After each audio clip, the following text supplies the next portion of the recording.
Well, welcome to beautiful and dry Bailey Hall. My name is Kent Fox, and I have the privilege of serving as Cornell's provost, and I have the great honor of introducing Cornell's 2013 Olin Lecture. Each year, we have the privilege here at Cornell of having a distinguished scholar and speaker who will speak about world affairs and a topic of interest, particularly to higher education. This lecture series was established in 1986 by the Spencer T. and Ann W. Olin Foundation, and the lecture has become known as one of Cornell's annual highlights, and particularly a highlight of Reunion Week.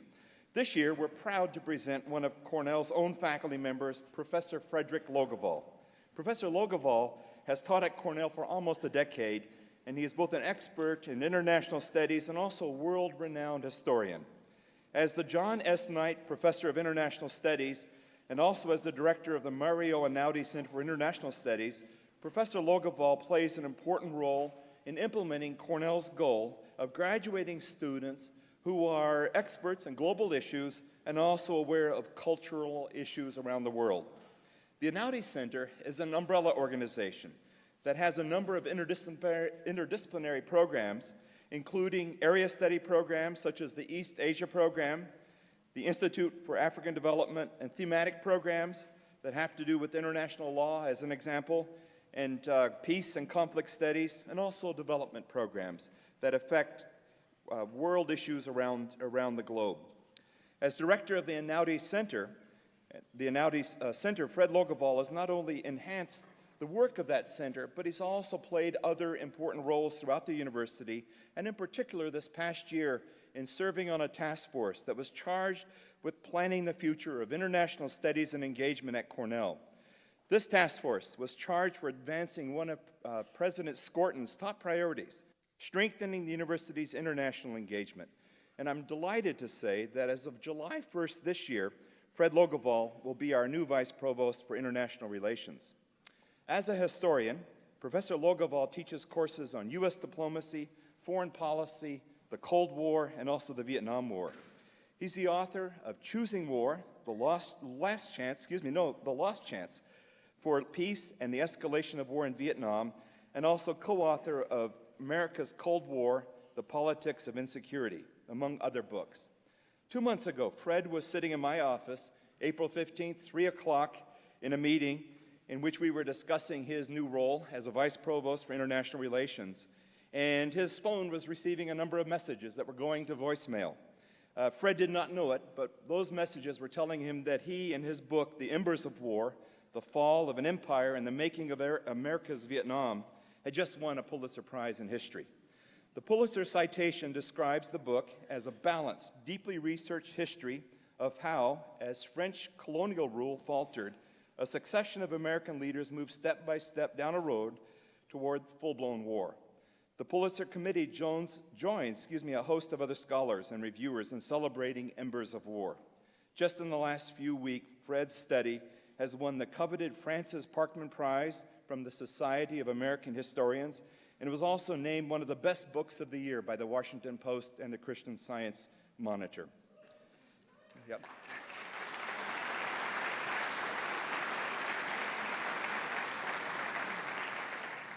After today's lecture, Embers of War will be available in the lobby, and Professor Logevall will be in the lobby, available to sign copies and meet with each of you if you'd like to talk to him. He's a native of Sweden, and Professor Logevall earned his PhD at Yale University. He was previously taught before joining Cornell nearly 10 years ago at the University of California, Santa Barbara. He joined Cornell's faculty in 2004, and in 2007 served as professor of history at the University of Nottingham and also the Mellon Senior Research Fellow at the University of Cambridge. Before we bring Fred out to address you all today as part of the Olin Lecture, I wanted to welcome to the lecture also his family. We have here in the audience Fred's wife and also his son and daughter. Danielle is the Associate Director for Admissions at the College of Engineering. Danielle, could you stand up? And also Emma and Joe.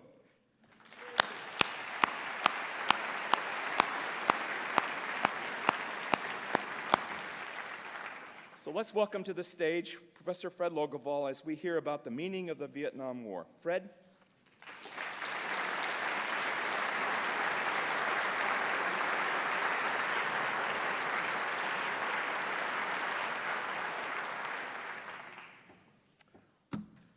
Thank you, Kent, and thank all of you for coming out this afternoon. I'm deeply honored to be standing here before you as this year's Olin Lecturer. I'm immensely grateful to Provost Fox for his kind words. And as he maybe suggested a few moments ago, I'm particularly fond of the Provost these days. and of his office on the third floor of Day Hall, because a certain announcement was in fact made when I was in there meeting with the Provost, and so I'm looking for many, many more meetings, lasting for hours in the future. I'm also just wanting to say that it's an honor for me to be stepping in as Vice Provost for International Relations next month. I've been honored to be part of this great university as a member of the History Department and as director of the Einaudi Center, and now to have an opportunity to help shape the university's global agenda and to be part of this great international university is just a thrill and an honor. Today, however, I'm going to speak about Vietnam, about the war in Vietnam, which has been called the defining experience for the United States in the second half of the 20th century, which was the longest and bloodiest world conflict during that half century. It's a war that many of you in this room have a personal connection with. Some of you were here on campus during the period of heavy U.S. involvement in the war, say 1960-61, through the departure of the last American ground forces in 1973. Some of you who are here from the class of 1973 were on campus for the, I think it's fair to say, the most intense, the most tumultuous episodes involving the campus. And there's an extraordinary photo that you may have seen of a protest at Barton Hall. The specific date is April 10th, 1970. Some of you in this room, I think, were present on that day. Although if you say to me after the lecture today that you were also at Woodstock the previous August, I may be a little bit skeptical, because I think we're up to about 12.2 million people who insist that they were at Woodstock. But I want to show you this photograph, if we could call it up.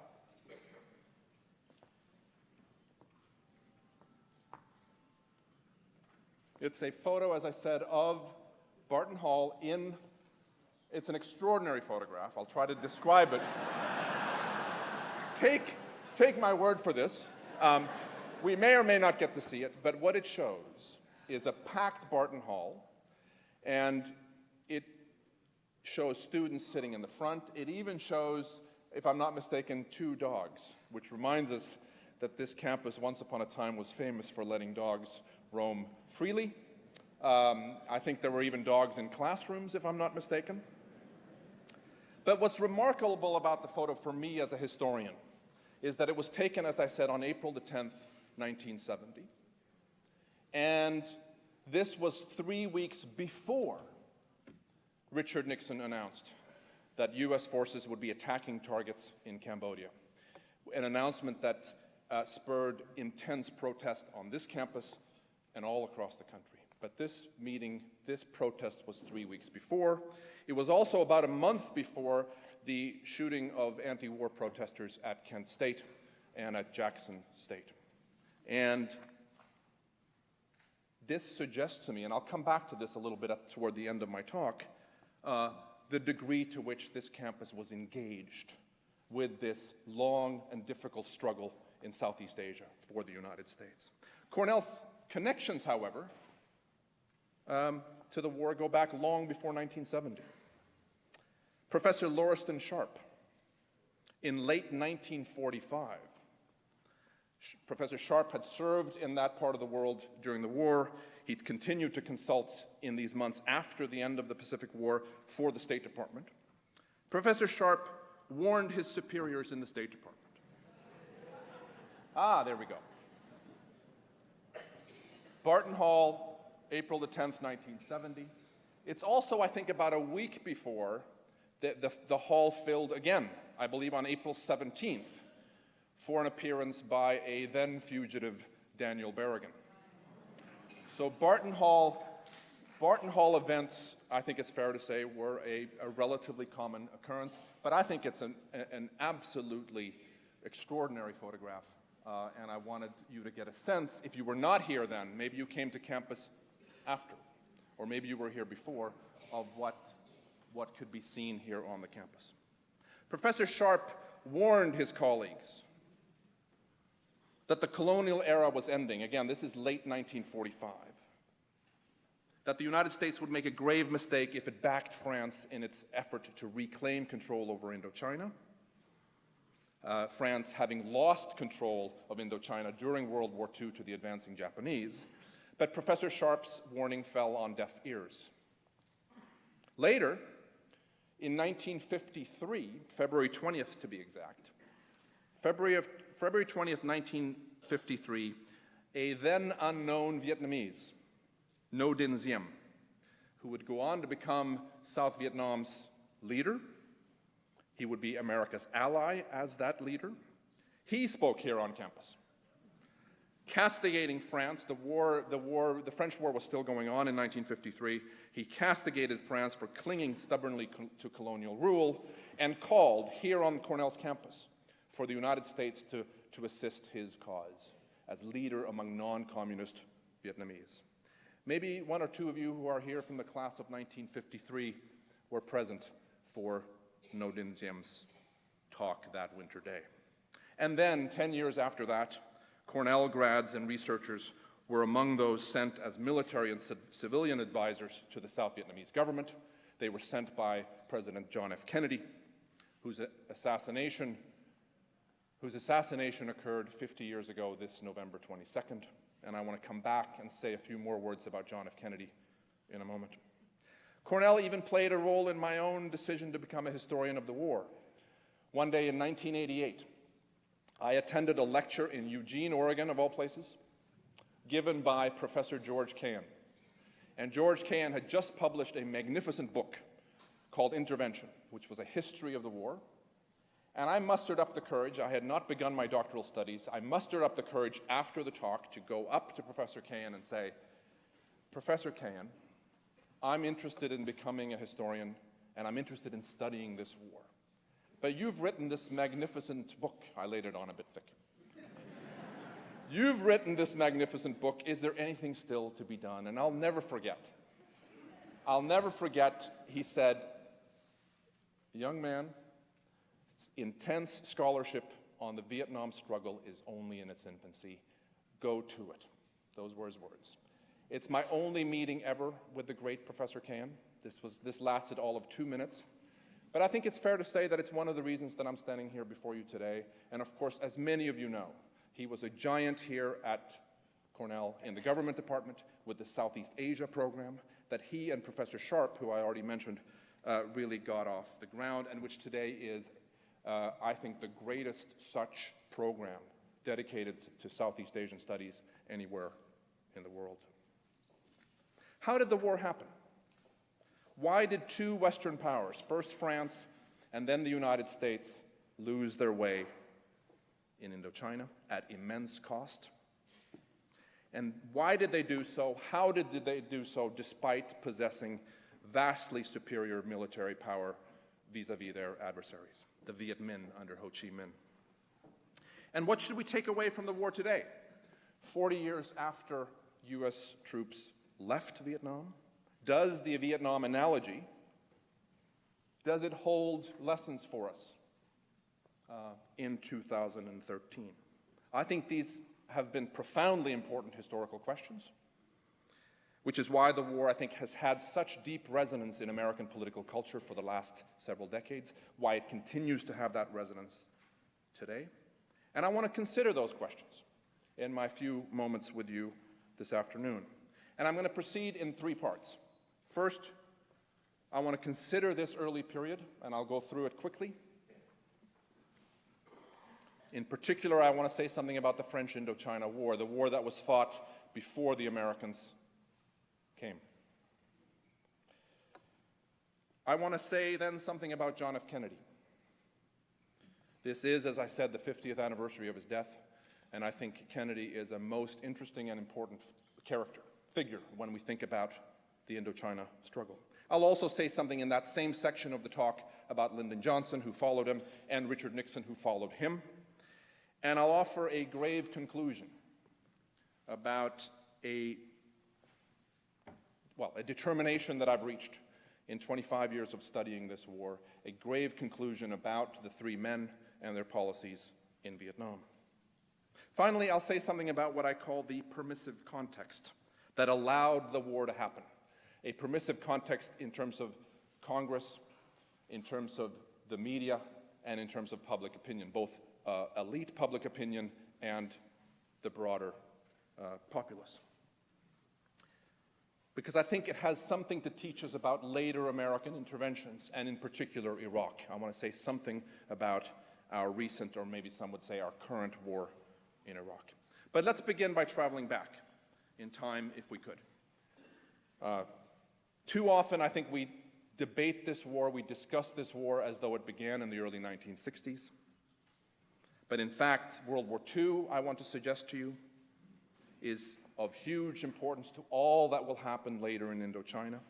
And that war, which I'll just talk about for a few seconds here, that war matters in three particular ways, and I just want to list them. First, the Viet Minh, which is the revolutionary organization led by Ho Chi Minh, as I think we all know. The Viet Minh came out of the Second World War in a much more powerful position than it had been going in, which has very important implications. Second, the Second World War drastically weakened the colonial powers, including, of course, France. And that would have very important implications as well for Indochina. And third, as a result of World War II, the United States rose to a preeminent position in world and especially Asian politics. And so what we find from a very beginning, from a very early stage in this struggle, is that all of the major players, the French, the British, the Chinese, the Vietnamese revolutionaries, the Russians, asked themselves the following question. And it's there in the archives, and it comes up again and again. What will the Americans do? What will the Americans do? This, from 1945, in fact, even from the wartime period, is on everybody's mind, and it speaks to the importance of the United States throughout this story. We also need to give close attention to the French Indochina War, as I suggested earlier. And that war is at the heart of my narrative in the book Embers of War that the provost mentioned. It's a war that begins in earnest in late 1946 and ends in a crushing French defeat in the spring of 1954, highlighted by a climactic defeat at the Battle of Dien Bien Phu, one of the great military encounters of modern times. What we find, I think, and I won't talk about the war here today, but what we find that is, I think, of particular interest to us here today is that to an extraordinary degree, Americans followed in the path laid down by the French. To study these two wars in succession, especially if you know something about the American war going in, is to experience, to study them in succession, is to feel a sense of déjà vu, to a degree that I didn't anticipate when I started the research, and to a degree that I don't think is adequately underscored in the existing literature. So, for example, the soldierly complaints about the difficulty of telling friend from foe, and complaints about the poor fighting spirit among our, as opposed to their, indigenous troops. The gripes by commanders about timorous and meddling politicians back home. The solemn warning against disengagement, as this could dishonor those soldiers who had already fallen. This is what social psychologists would later call the sunk cost fallacy. The stubborn insistence that premature negotiations should be avoided. All of these refrains, which were ubiquitous in 1966, 1967 in the United States, could be heard also in France in 1948, 1949. And always, always, there were promises of imminent success, of corners about to be turned. And so when U.S. Commanding General William Westmoreland in late 1967 exulted that we have reached an important point when the end begins to come into view, he was repeating a prediction made in remarkably similar language, by the way. He was repeating a prediction made by French commander Henri Navarre a decade and a half earlier in May 1953. Civilian leaders, meanwhile, in Paris as much as in Washington, boxed themselves in with their constant public affirmations of the conflict's importance and of the certainty of ultimate success. To order a halt and reverse course would be to call into question their own judgment and their country's judgment, to threaten their careers. Don't underestimate the importance of careerism to this story. To undermine their reputations. And so what we see, again in the record, is that with each passing year after 1949, the struggle for senior French policymakers became less about the future of Indochina, less about grand geopolitical concerns, and more about domestic political imperatives, more about satiating powerful interest groups at home. The main objective, I think it's fair to say, and it's a sobering conclusion, the main objective now was to avoid embarrassment and to hang on, to muddle through, to avoid an outright defeat at least until the next election or vote of confidence. Daniel Ellsberg, who many of you know, referred to this as the stalemate machine, and when Ellsberg used it, it was in the context of the American War. I want to suggest to you this afternoon that that machine was fully operational also during the French struggle. Now, for a long time, American officials didn't pay much attention to the possible links between their own war and this earlier French struggle. What mattered, these officials said, was that the French were a decadent people. The French were a decadent people trying vainly to prop up a colonial empire, their army a hidebound, intellectually bankrupt enterprise. Americans, on the other hand, Americans were the good guys, militarily invincible, who selflessly had come to help the Vietnamese in their hour of need and then go home. Untainted by colonialism, possessor of the greatest military arsenal the world had ever seen, the United States was the champion of freedom, the engine in the global drive to stamp out rapacious communist expansion. On the human side, the French experience with the cupidity, the fence-sitting of their Vietnamese collaborators, that would not repeat itself, US officials insisted, at least to themselves and each other. Because this time the Vietnamese truly had something to fight for. It was, for the most part, however, self-delusion. For one thing, the French units usually fought with bravery and determination and skill. For another, France's war was also America's war. Washington footed much of the bill, supplied most of the weaponry, and pressed Paris leaders to hang tough when their will faltered. Yes, it's true, the United States was more committed to the French war than were the French themselves. Well before the climax at Dien Bien Phu, Ho Chi Minh and his colleagues considered the United States, not France, to be their principal foe. Furthermore, what US officials for a long time didn't fathom, and then refused to acknowledge after they did fathom it, is that colonialism is often in the eyes of the beholder. To a great many Vietnamese after 1954, the United States was just another great big Western power, as responsible as the French for the suffering of the First War, and now there to tell them what to do with guns at the ready. The other side, led by Ho, had opposed the Japanese and driven out the French, and thereby secured a fundamental legitimacy a legitimacy, I would submit to you, that was fixed for all time, whatever the later governing misdeeds of the North Vietnamese government. And there were many such governing misdeeds.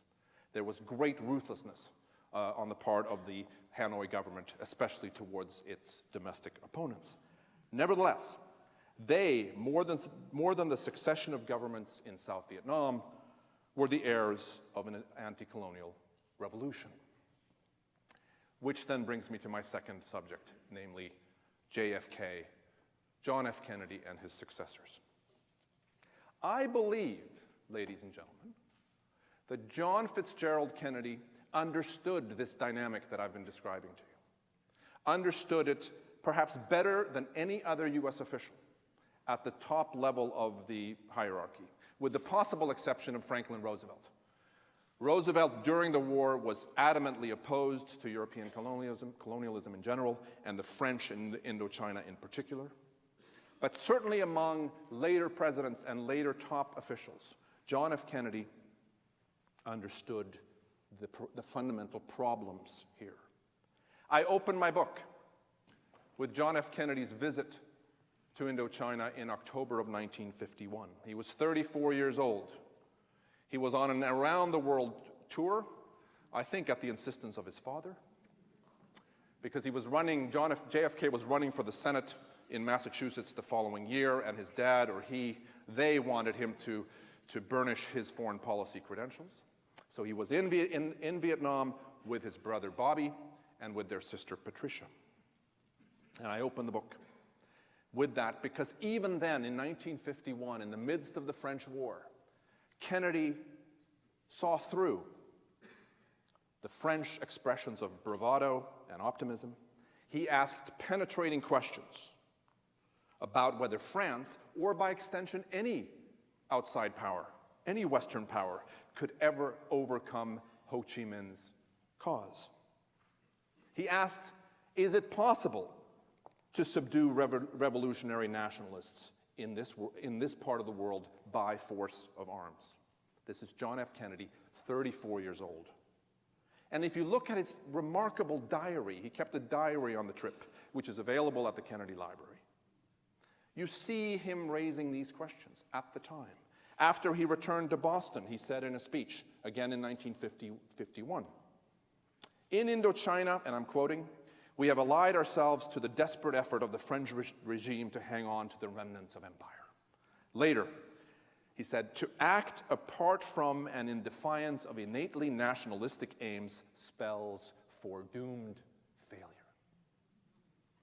And he said, finally, as a kind of aside, that a free election in Indochina would in all likelihood go in favor of Ho Chi Minh and his communists. So my point here is that Kennedy's doubts were formed early, and they never went away, even after he became president a decade later. It's a remarkable thing about John F. Kennedy, it seems to me, that he often showed a capacity for nuanced and independent thought on world affairs, not least on Indochina. He also showed an appreciation for the vicissitudes of history and for the limits of American power.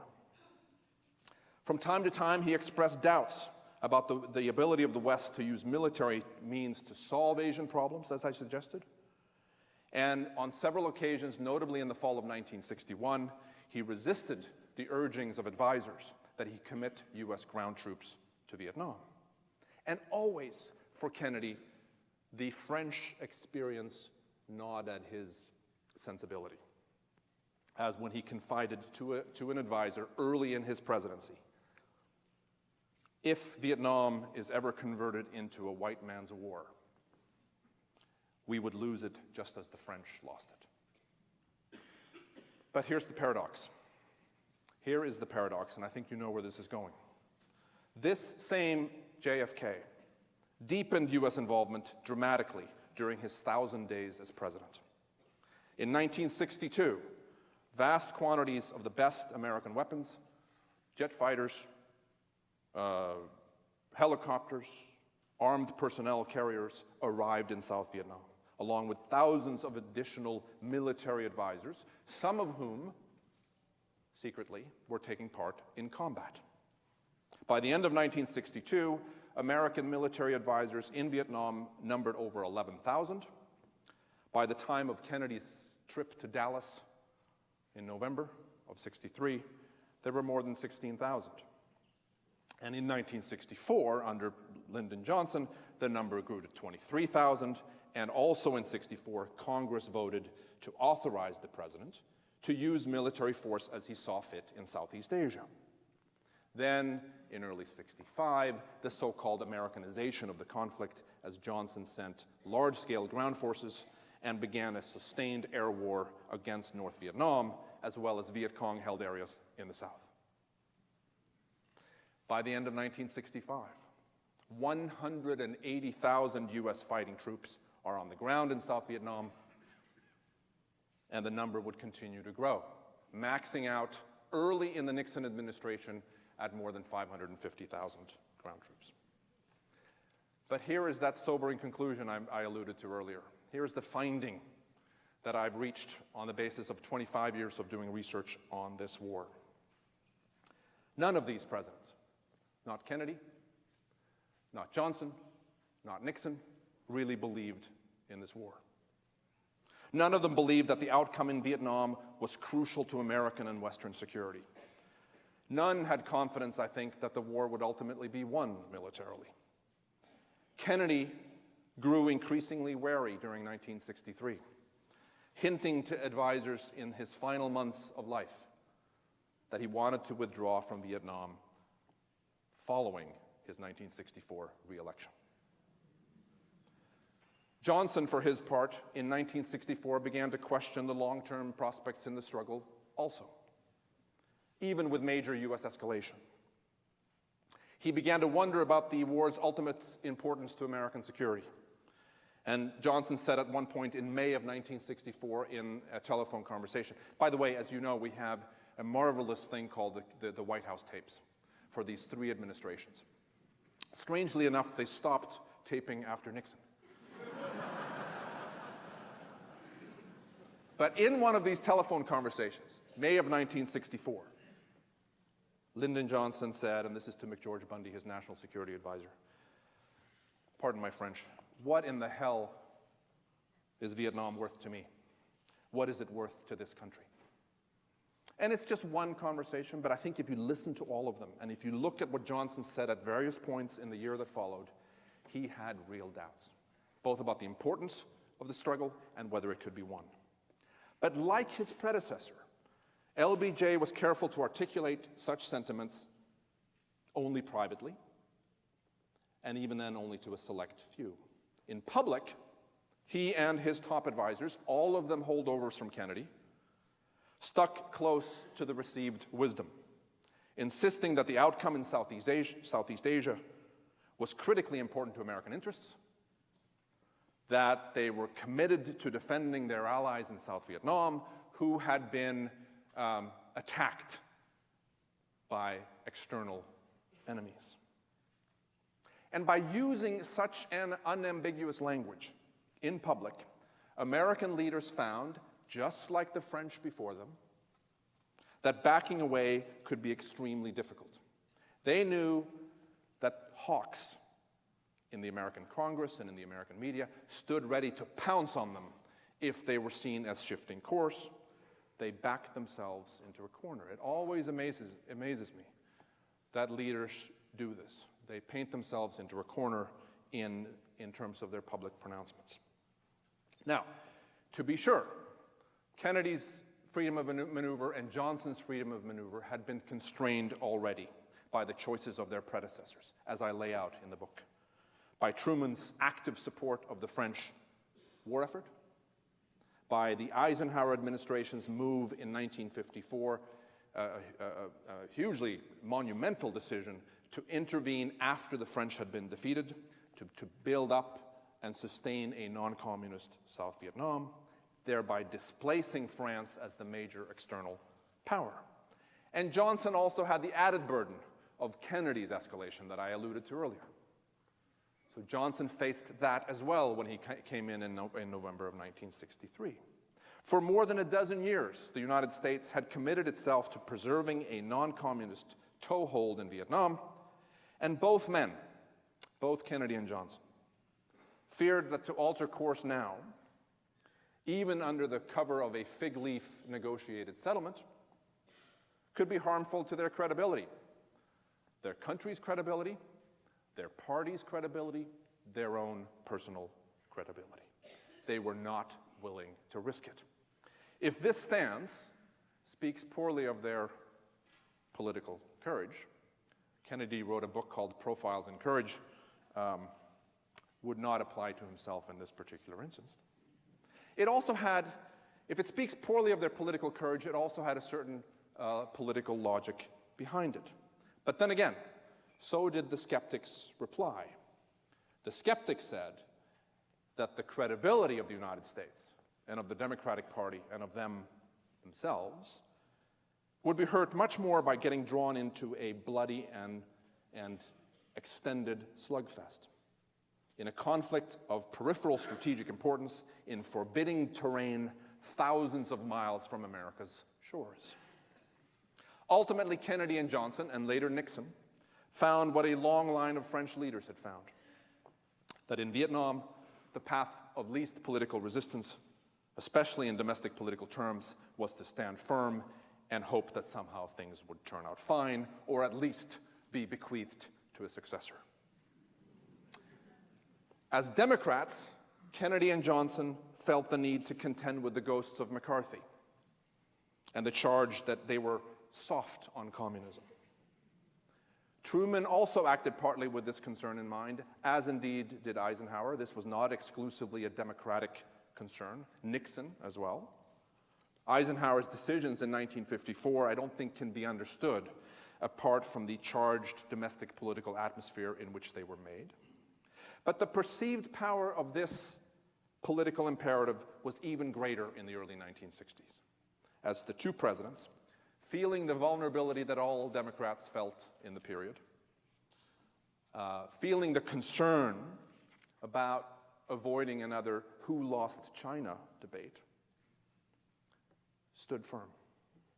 This concern was seldom discussed in the major magazines and newspapers of the period. You won't find it if you go back and look in newspapers.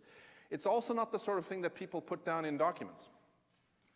You don't want to indicate that you're doing something in national security terms because of a concern about a re-election or because of the worries about domestic political implications. So it's not easy to find in the internal record, but I believe it's critical. What I'm saying here is this, that the three presidents most closely associated with the conflict in Vietnam, with America's war, John F. Kennedy, Lyndon Johnson, and Richard Nixon, escalated and perpetuated a war that they privately doubted was either winnable or necessary. They sent 58,000 Americans to die for a cause they did not fully believe in. These numbers, ladies and gentlemen, matter. In addition to those 58,000, more than 300,000 Americans were wounded in Vietnam, with 153,000 cases serious enough to require hospitalization. 75,000 American veterans were left severely disabled. And while Americans who served in Vietnam paid a grave price, a conservative estimate of Vietnamese deaths found them to be proportionally 100 times greater than those suffered by the United States. The most sophisticated analysis that we have of wartime mortality in Vietnam, this one was conducted in 2008 by the Harvard Medical School and by the University of Washington, a team from both institutions, suggested that a reasonable estimate might be 3.8 million violent war deaths, combatant and civilian, which is a finding that I think is consistent with a Vietnamese government finding from 1995, which estimated that more than 3 million Vietnamese died, 2 million of them civilians. The numbers matter. I'm not suggesting here, ladies and gentlemen, that geopolitical considerations were entirely absent from American decision-making, especially in the early years. Fears of falling dominoes. Should Indochina fall, it would cause the others to begin to fall. Fears of falling dominoes shaped US policy, no question, especially after the victory of Mao Zedong's communists in the Chinese Civil War in 1949 and the start of the Korean War in 1950. Nor would I deny that a sense of idealism spurred American leaders, a belief that the United States had a commitment to defend the non-communist Vietnamese against outside aggression, a belief that ultimately the intervention would be what's best for the Vietnamese, would serve the Vietnamese people. I don't deny that those idealistic sentiments existed.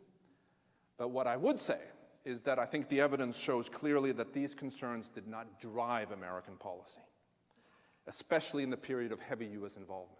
If we create a causal hierarchy, and I believe we historians of decision-making have an obligation to do so, these motivations would not be at the top of that hierarchy. I submit to you, rather, that for all the presidents who dealt with Vietnam in a serious way, from, this is 6 presidents, it's from Truman to Ford, for all of them, Vietnam mattered in large part because of the damage it could do to their domestic political position. That was true of French leaders before them. I think it's true also of American leaders later. But it won't do to stop there, and this brings me to my third and final subject. It won't do to stop there. We can't simply place all of the responsibility for America's war in Vietnam on the presidents and their advisors, because the circle of responsibility was wide. The escalation of US involvement from the mid-1950s and for the next decade occurred within which what I would refer to as a permissive context, as I suggested earlier. A permissive context. The near unanimous passage in August of 1964 of the Gulf of Tonkin Resolution, which gave Johnson, as I think you all know, wide latitude to wage the war as he saw fit. The near unanimous passage of that resolution should not obscure the fact that the most respected, most senior Democratic legislators on Capitol Hill privately opposed a large-scale increase in the American commitment. William Fulbright, Mike Mansfield, Richard Russell, Hubert Humphrey, who would go on to become vice president under LBJ, nor were these Democratic giants in the Senate alone. Exact numbers are hard to come by, but certainly in the Senate, a clear majority of Democrats and moderate Republicans were either downright opposed to Americanization or deeply ambivalent, while at the same time, vocal proponents of taking the war to North Vietnam, in other words, of escalating the struggle, were very, very few in number. Publicly, however, here's the key, publicly, the vast majority of lawmakers voiced staunch support for standing firm in the war. Not merely in August of 1964, but in the critical months that followed. In the press as well, leading newspapers were disinclined to ask tough questions in the months of decision, to probe deeply into administration claims regarding the situation on the ground in South Vietnam, and the need to take new military measures. Even though, and we know this again from archives, privately these editors were asking themselves very tough questions, raising skepticism of the type that they did not really want to push the administration on. And among the broader public, finally, apathy was the order of the day. Most Americans, like most French men and French women before them, most Americans were too preoccupied with their daily lives to give much thought to a small Asian country thousands of miles away. And here is where I see a connection between Vietnam and our own time. Here is where I see the Vietnam analogy having, at least for me, special resonance. With respect to Iraq, with respect to Afghanistan, and I want to say just a few words about the former, about the war in Iraq. At the end of an earlier book that the provost mentioned, Choosing War, which was focused on Kennedy and Johnson and the escalation, I argued that though Vietnam was a war of choice, an unnecessary war, and was seen as such by many people at the time, something very much like it could happen again. The continued primacy of the executive branch in foreign affairs, together with the eternal temptation of politicians to emphasize short-term personal advantage over long-term national interests, ensures that the potential exists. This could happen again. A leader would assuredly come along, I wrote, who, like Lyndon Johnson, would take the path of least immediate resistance and in the process produce disastrous policy, provided that there was a permissive context that would allow it. Lyndon Johnson's war was also America's war, I said. The circle of responsibility, again, was wide. That was published in 1999. 4 years after that, the administration of George W. Bush invaded Iraq. And it did so, I would suggest this afternoon, within the same kind of permissive context. In the press, reporters for leading newspapers in the key months accepted with little question administration claims regarding Saddam Hussein's intentions and capabilities. By and large, they failed to probe beneath the surface, to ask tough questions, to give serious attention to the views of skeptics. Same thing on Capitol Hill. Most lawmakers of both parties were content to avoid asking tough questions, or if they did ask those questions, to also make very clear that they too wanted to be tough on Saddam. Many more legislators voted against the authorization to use force. This was in October of 2002. Then had voted against the Gulf of Tonkin resolution, so there is a difference there. But again, the White House got a very comfortable margin of victory in that vote. Some who voted yes, especially Democrats, would later claim that they were not authorizing war, but merely giving Bush the ability to use coercive diplomacy. And they would say that they were duped by the administration. A claim, I would say, that not untrue perhaps, but doesn't reflect particularly well on those lawmakers. None of them acknowledged that crass political calculation had anything to do with their votes at that time. And this permissive context in 2002, 2003 extended also to the general public. Most Americans in these months were content to go along with the alarmist White House claims concerning the threat posed by Saddam's regime. Few legislators reported widespread demands from their constituents for hearings or pressure from their constituents for more evidence that preventive war was actually needed against Saddam. University campuses, by and large, were pretty sleepy places prior to the invasion. And the costs of this war in Iraq are monumental. The latest reckoning that I've seen comes to a staggering $2.2 trillion. This is a study out of Brown University. The study also found that at least 134,000 Iraqi civilians died and that the death toll could be up to 4 times higher. An estimated 36,000 U.S. military personnel were also killed or injured during the war. But here's my final question to you before I wrap up. Is this permissive context immutable? And I would say to you that the answer is no. And the Vietnam experience again proves it. Consider again, if we could get the photograph back up, consider again the photograph. This photograph does not suggest to me a permissive context. We can debate the impact of the anti-war movement on policy during the Vietnam War. This is something that scholars get very agitated about.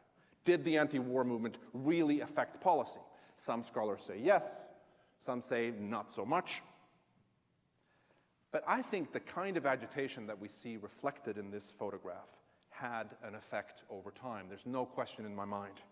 It put constraints on what Lyndon Johnson could do in, roughly speaking, the last year of his administration.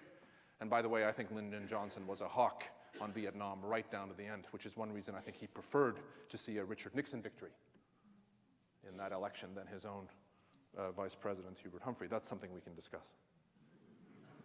So it put limits on what Lyndon Johnson could do in 1968.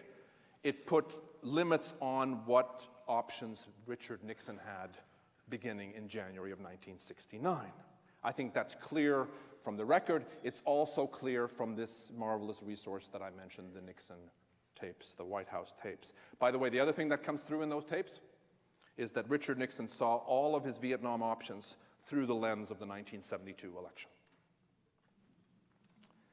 So this part of America's Vietnam chapter gives me hope. Even if we do not see today on Cornell or at Cornell or any other campus the kind of agitation that we saw in the photograph, the kinds of intense political engagement that was on display April 10th, 1970, Barton Hall. The students and the faculty who demonstrated against the war at Cornell and elsewhere didn't get everything right. They tended quite often to romanticize the Viet Cong.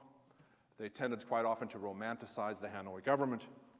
They often, I think, for me at least, exaggerated the supposed economic imperatives that they thought undergirded American policy.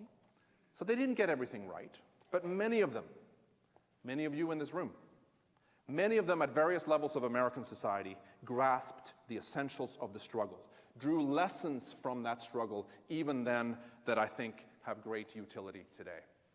First, here are some of those lessons. That the political utility of force is really quite limited. Indeed, that the exertion of force can be counterproductive. Second, that definitive victory of the kind that leads to a surrender ceremony on the deck of an American ship, that kind of definitive victory in our day and age is rare. And third, and connected, that ambiguous results are going to be the norm, and that the cost of those results is going to be much greater, in all likelihood, than even the most conscientious war planner is likely to estimate. And fourth, that for these reasons, the wise statesman is going to use force only as a last resort and only when truly vital national interests are at stake. I think that to consider the long and bloody chronicle of modern history, to consider big wars and small wars alike, is to acknowledge, is to see just how important these lessons are. As I conclude, travel with me once more, this time to 1965, to the time when large-scale escalation in Vietnam is just getting underway. Consider a Frenchman, long since transplanted to the United States, who felt a gripping sense of foreboding as that year, as 1965 progressed, and who figures prominently in my book. His name is Bernard Fall. Bernard Fall, over the previous decade, had become America's most respected expert on the First Indochina War, as it was now starting to be called. He was the author of numerous books and articles noted for their dispassionate analysis and their informed judgment. And by the way, Bernard Fall had his own Cornell connection. He wrote his PhD dissertation right here in Ithaca. It was a Syracuse dissertation. We'll forgive him for that. But he thought Ithaca would be a really nice place to write this dissertation. So he wrote it right here in town. Fall in 1965 fully acknowledged that the United States was immensely more powerful than the French, especially from the air. But even as he made that comparison, he doubted that it would make a decisive difference in the end. The unleashing of massive American firepower might make the war military unlosable, as he put it. It might make it militarily unlosable in the short term, but at immense cost, the destruction of Vietnam. He quoted Tacitus, "They have made a desert and called it peace." Even then, Fall said, Ho's communists would not be vanquished, For in this conflict, military prowess meant only so much. The war had to be won politically if it was to be won at all. This was the pivotal point about the French analogy, Waldfall maintained. This was the lesson that must be learned. Yet few, Fall thought, even in 1965, few in Washington seemed prepared to learn that lesson, seemed prepared to consider closely what the French experience in Indochina might teach, what might have to teach Americans. For as he once put it, as Fall once put it, Americans were dreaming different dreams than the French, but walking in the same footsteps. Thank you.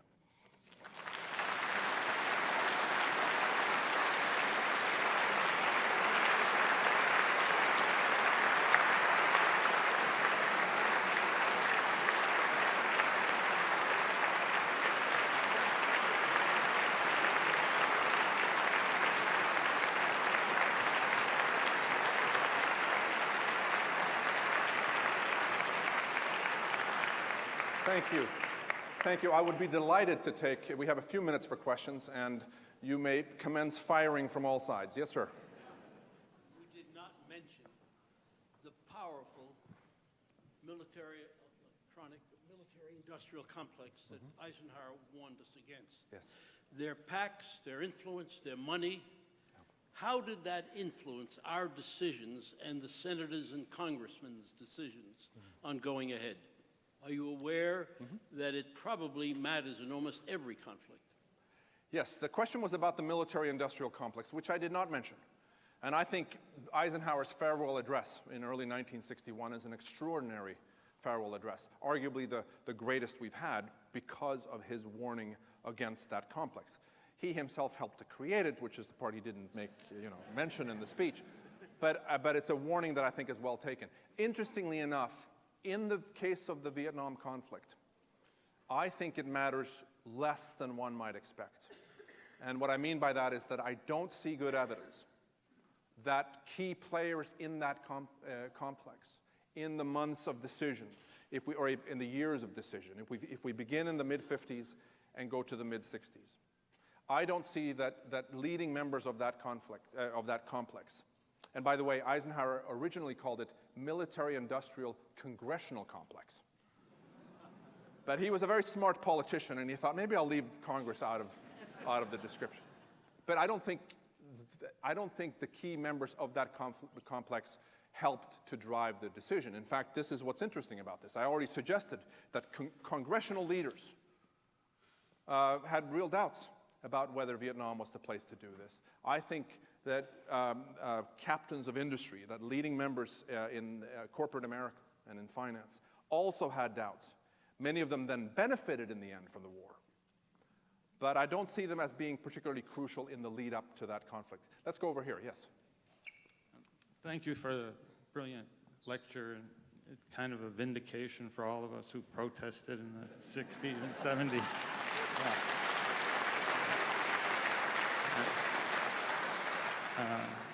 I appreciate it immensely. And I went to Vietnam to teach English in '97 in Ho Chi Minh City, the College of Social Sciences and Humanities. I may go back in the next year or so. But I wonder about the facts that I found there. Ho Chi Minh was reported to have met with, at the age of 19, as a leader of an immigrant or expatriate Vietnamese group in Paris. He went to see Woodrow Wilson asking for support for the Vietnamese revolution and presenting a constitution they had written modeled on our own. Yeah.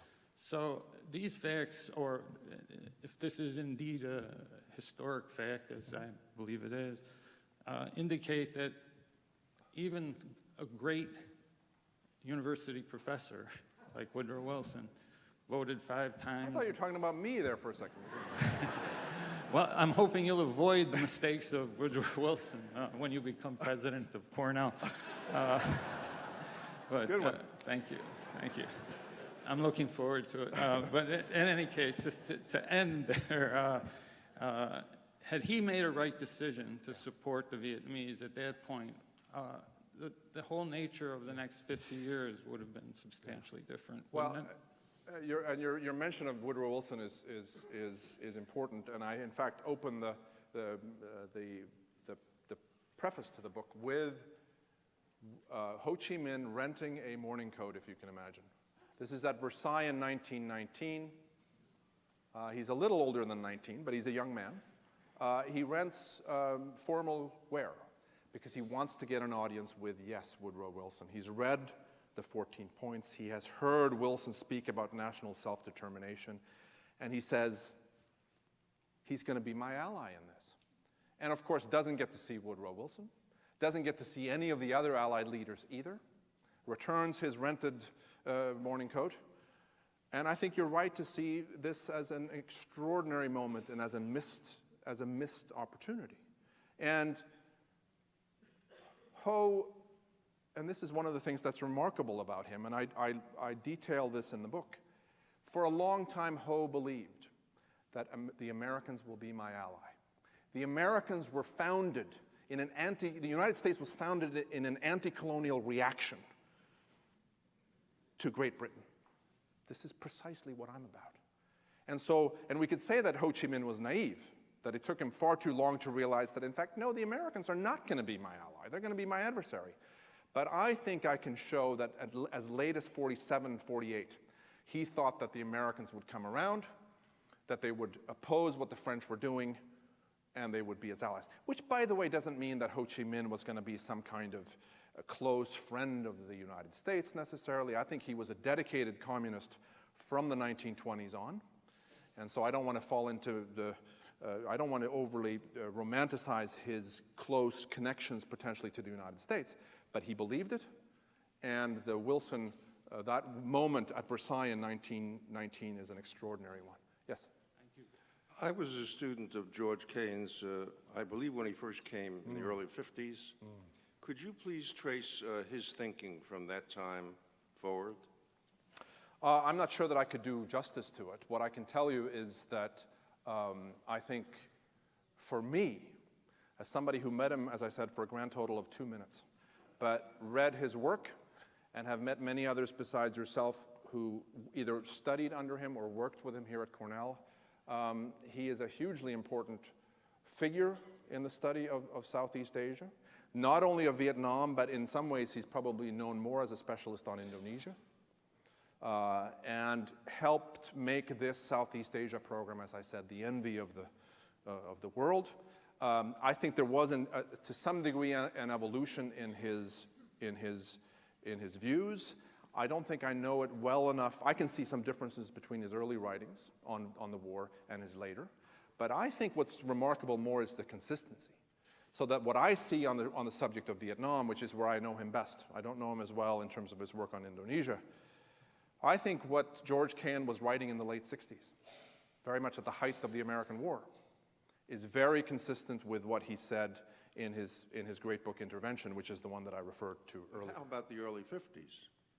Well, you may have stumped me there. I think, are you suggesting that there is an important evolution here? Yes, I am, because my knowledge, which is only 60 years old, or 60 plus, tells me that perhaps he was not so anti at the very beginning.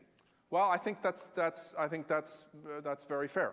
And by the way, he wouldn't be alone in that regard. I think that hopefully one of the things we can do as human beings, even scholars, even historians, is to take cognizance of new information, to learn from what we're studying, and to just adjust our views accordingly. I might say that I've changed my own views a little bit.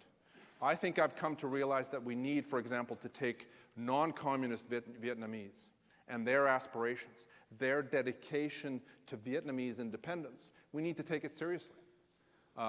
They were the losers in this particular war, but I think it's nevertheless important for us to acknowledge that they had their own commitment to this. They were not successful in the end, so I've changed my views. I wanted to take, Provost Fox, one more question from the top, if we can. Anyone up? Oh, I thought you were, no. Yes, but I think you're supposed to go to a mic. Maybe I can repeat the question.